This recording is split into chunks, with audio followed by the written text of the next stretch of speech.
Well, good morning, Jim Sunderwirth from the swing again, and so good to be with you.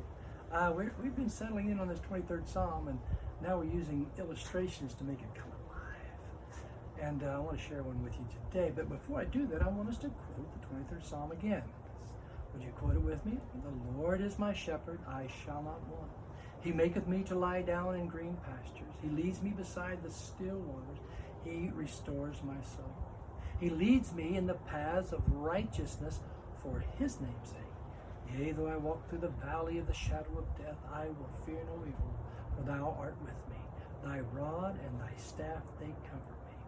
Thou preparest a table before me in the presence of mine enemies. Thou anointest my head with oil, my cup runneth over.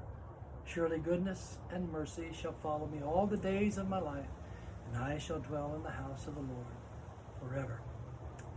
Well, what I want to focus on today, though I walk through the valley of the shadow of death, I will fear no evil.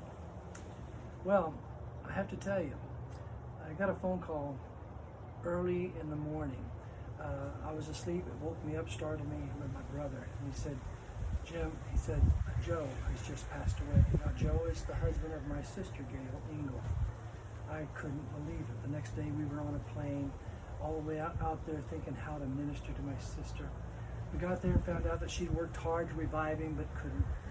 And he passed, and we had a celebration of life for him, administered to so many high executives because he was at the top of his game. He was executive vice president of many stores, a regional director of many stores. And so he was at the top of his game. And at 40, in his early 40s, here he is, early 40s, and had a massive heart attack. My sister was in her early 40s, and she had to deal with this. Well, God began to minister to her even at that time. And so as we worked with them, they had two children, Crystal and Kent. And as they were working this all out, they came back to Osceola, Missouri. We got her a home. And Crystal, the daughter, went to a college in Springfield, met her husband, and they became ministers and came back to that little town and ministered for a year. Well, one day they went to Springfield for a reunion. Coming home that night, I got another phone call from my brother and said Crystal and Daryl had been in an accident. I ran to the accident, and yes, they had both passed away.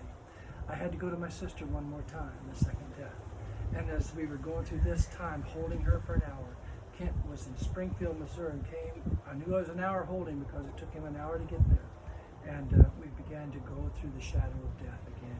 But God was ministered, even though it was the hardest thing in the world. But God gave my sister strength, and God gave our family strength because we had hope. You don't lose something when you know where they are. We had hope. Both Joe and Crystal and Daryl were in the presence of God. We missed them, but it was a shadow, because on the shadow is always a light on the other side, and they were already in that light, and we knew that.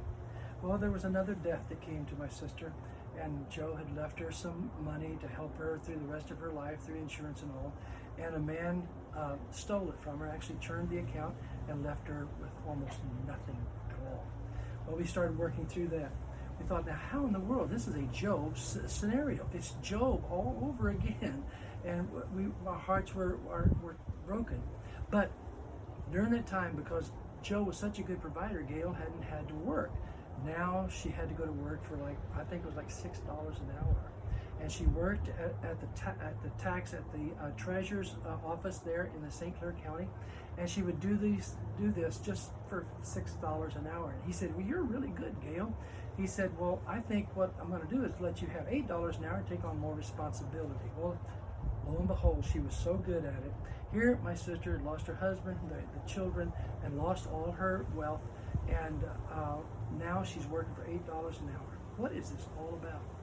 Well, Crystal, one thing I want you to know, Crystal was heading for the mission field. And we couldn't understand why this would happen.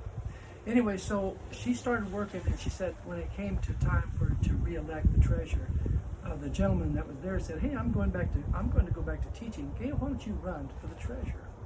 Well, she said, I've never been in politics. How can I do that? He said, you're so good, I'll support you. Well, it was a miracle. My sister ran for that office and won it by a landslide. Nobody had ever won anything to a greater measure. She went to work, and she went to work for 16 years, 4 terms, 16 years she was in that office. Nobody would touch her. Well, what happened was God provided. Her husband and her daughter and son-in-law, they were in heaven. They were taken care of. Now, she seemed to have lost, the shadow of death, lost everything.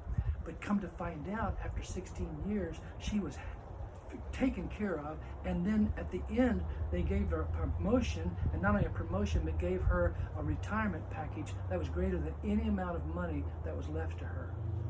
Now, all of that to say this, she went through the shadow of death of her husband, of her daughter, death of all of her finances. She never lost her faith.